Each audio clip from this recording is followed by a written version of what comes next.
کہا جاتا ہے کہ پرانے زمانے میں ایک قاضی تھے جن کا نام نور الدین تھا۔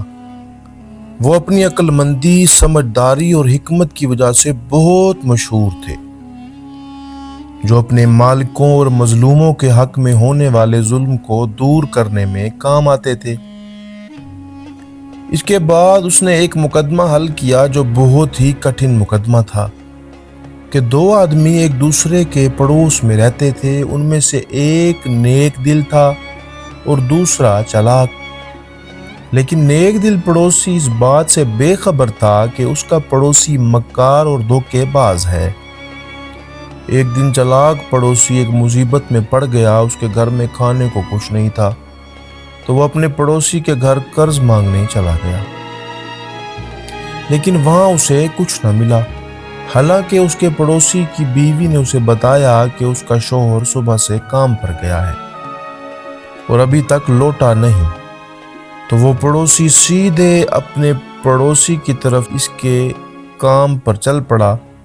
چلتے چلتے اسے اپنا پڑوسی کام سے لوٹتے وقت دکھائی دیا۔ اس نے اسے روکا اور کہا کہ میں بہت سخت مصیبت میں ہوں، مجھے 2000 درہم قرض دے دو۔ تو نیک دل پڑوسی نے بنا کسی ڈر کے اسے ایک اچھا قرض دینے کا ارادہ کیا۔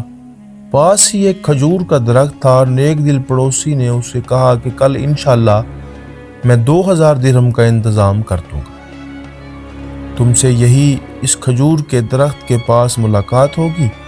اگلے دن نیک پڑوسی وعدے کے مطابق وہاں پہنچا۔ اس نے 2000 درہم اکٹھا کر کے اپنے پڑوسی کو دے دیے۔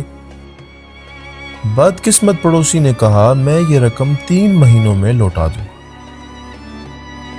نیک دل پڑوسی نے کسی قسم کی شرط یا ثبوت نہیں لیا۔ 3 مہینے بعد نیک دل پڑوسی اپنے پڑوسی سے 2000 درہم لینے گیا، مگر وہ پڑوسی صاف مکر گیا۔ نیک دل پڑوسی حیران رہ گیا۔ نیک دل پڑوسی نے اپنے دل میں سوچا کہ ہم ایسے دور میں پہنچ گئے ہیں جہاں بھلائی کو برائی سے لوٹا جاتا ہے اور برائی کو بھلائی سے لوٹا جاتا ہے۔ مگر نیک دل پڑوسی کو نور الدین قاضی کے انصاف پسندی اور مضبوط ضمیر کا علم تھا۔ اس نے سوچا اس معاملے کا فیصلہ عدالت میں ہونا چاہیے۔ نیک دل پڑوسی اپنے پڑوسی کی شکایت لے کر عدالت پہنچ گیا۔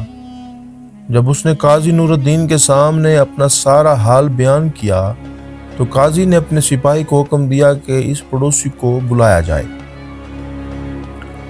جب وہ پڑوسی آیا تو قاضی نور الدین نے اسے پوچھا کہ تمہارا پڑوسی دعویٰ کرتا ہے کہ اس نے تمہیں 2000 درہم قرض دیا ہے، کیا یہ دعویٰ سچ ہے؟ اس بدتمیز پڑوسی نے صاف انکار کر دیا۔ اس نے کہا کہ جناب میں نے اپنے پڑوسی سے کبھی قرض لیا ہی نہیں، اس کا دعویٰ جھوٹا ہے۔ تو نور الدین نے نیک پڑوسی کی طرف رخ کر کے کہا کہ تمہارے پاس کوئی گواہ یا ثبوت ہے؟ نیک پڑوسی نے کہا نہیں حضور، جب میں نے اسے قرض دیا تھا تو میں نے اس پر بھروسہ کیا، اس وقت میں نے سوچا بھی نہیں تھا کہ میرا پڑوسی میرے حق سے مجھے اس طرح محروم کر دے گا۔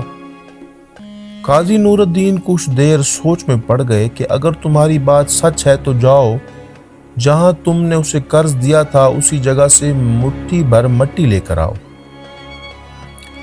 نیک پڑوسی حیران ہوا اور ادب سے چپ چاپ چلا گیا۔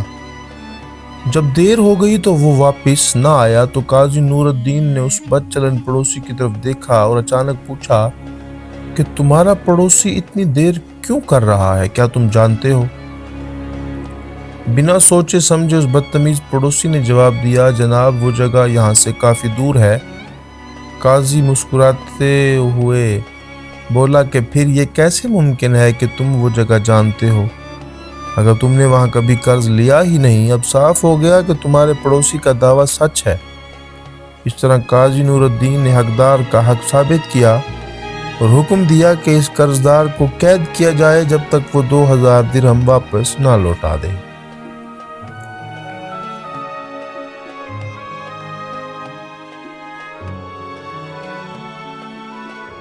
اگر آپ ہمارے اس چینل پر نئے ہیں اور اس طرح کی کہانیاں سننا پسند کرتے ہیں تو ہمارے چینل حکایت زمانہ کو سبسکرائب کریں اور بیل کے آئیکن کو ضرور پریس کریں تاکہ آنے والی تمام کہانیوں کے نوٹیفیکیشنز آپ کو ملتے رہیں۔